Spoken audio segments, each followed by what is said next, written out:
compressor's going, so that's good. So today we're at the Haskell house, and this is the first initial walkthrough. Renovations have already started. We've already started doing the demo, and this is kind of putting eyes on the project to see what it's going to look like. And so we can start to create the vision of how to complete the project and move forward.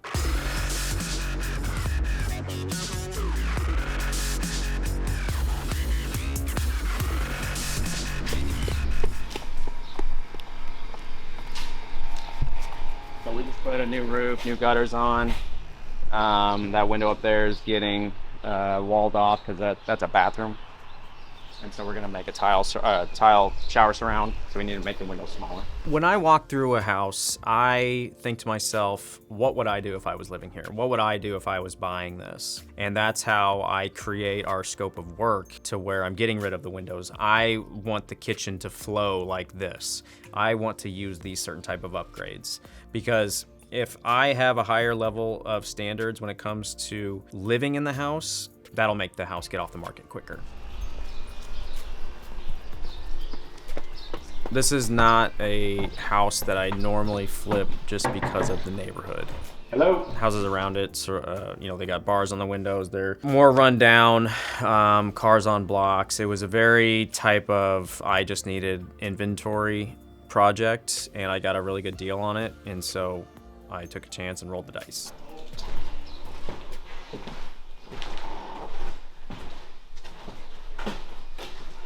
So all the demo's done. They're working on fixing all the walls and everything right now.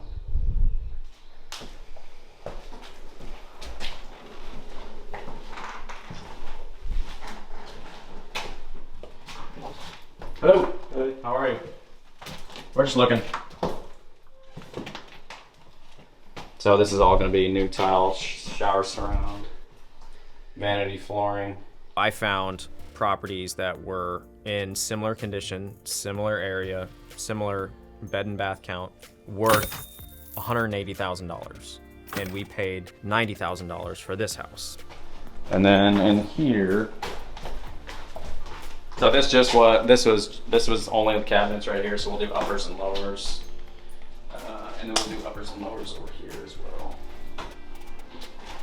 We did about $50,000 worth of work. You use our flip calculator to where you add the budget in, you add the purchase price, any additional costs, and how much margin you want to make on the property, and you use the $180,000 as the after repair value, the ARV, and then you subtract all those other costs, and then that's your profit. Usually do like a subway tile backsplash, quartz countertops. And then in here, we'll refinish all the floors. Can't really see them now. There's a bunch of debris down. This was all carpet. It was just very dated. We had to completely gut the kitchen, completely gut the bathrooms. There was carpet all over. Luckily, we had hardwood floors underneath. I always like to use the hardwood floors whenever we can because it really gives the house a nice finish, and it's not a huge cost between carpet and refinishing hardwood floors, and it just makes the house look really nice. I never want to be the most expensive house because one, it may sit for a while.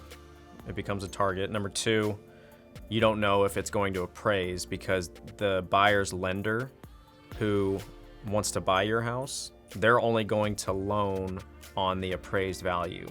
So if you're asking $185,000, but the appraisal only comes in at $180,000, the lender will only loan on the $180,000, even though maybe the buyer offered $185,000. It all is based on if it's going to appraise or not. And then most of the bedrooms are upstairs. I bought this house through a wholesaler. It makes it a lot easier because dealing with homeowners directly is very competitive because anybody can be a wholesaler. They don't have to have a license. They don't have to have any certain type of skill set other than putting the house under contract. So anybody off the street can come in and offer a homeowner the highest price possible for their house, and there's just a lot of competition. So what I do to make our job easier and allow for more deals is that I work directly with wholesalers. I let them do all the legwork up front. They get to keep a profit because they have a wholesale fee. And then if it makes sense for us to flip the house and they're still gonna make money, it's a win-win.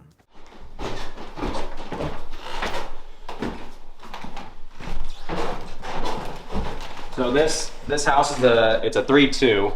So there's 2 bedrooms upstairs, one right here. This is that window I was telling you about.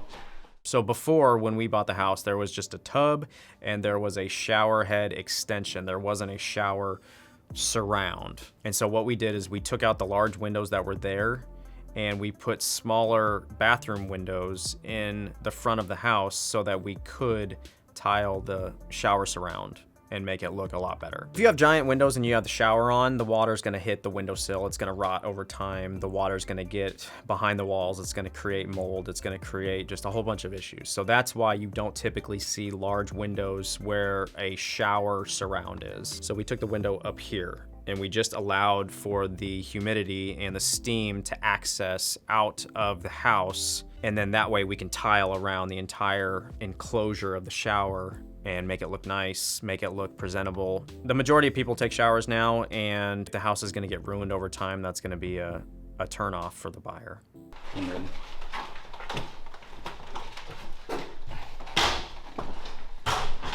Another bedroom here.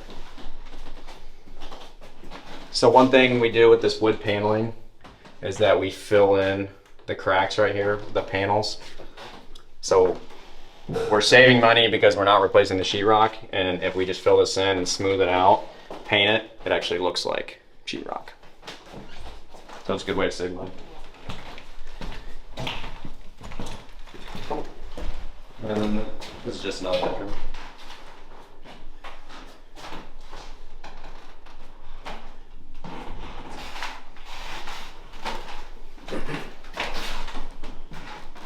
Structurally, it was very sound. There were no foundation issues. It had vinyl siding, so we didn't have to waste any money on exterior paint. It was very much focused on the inside of the house. One large item that we didn't account for is the retaining wall in the driveway. It was cracked. I was going to leave it because it wasn't too bad, but we figured to get top dollar, we were gonna have to replace it, and that was $8,000 we didn't account for. That one was a little bit more labor intensive and took 45 days. I usually budget anywhere between 45 days and 2 months to complete a project, unless it's large foundation issues or it's a complete gut job to where we have to replumb or rewire the electrical system. Then that can extend months and months after, but our deal timeline, it's between 45 and 60 days per project. When you're flipping houses, you have to control the things that you can control. Location, you can't control that. You bought the house and the location it's at, you have to deal with that.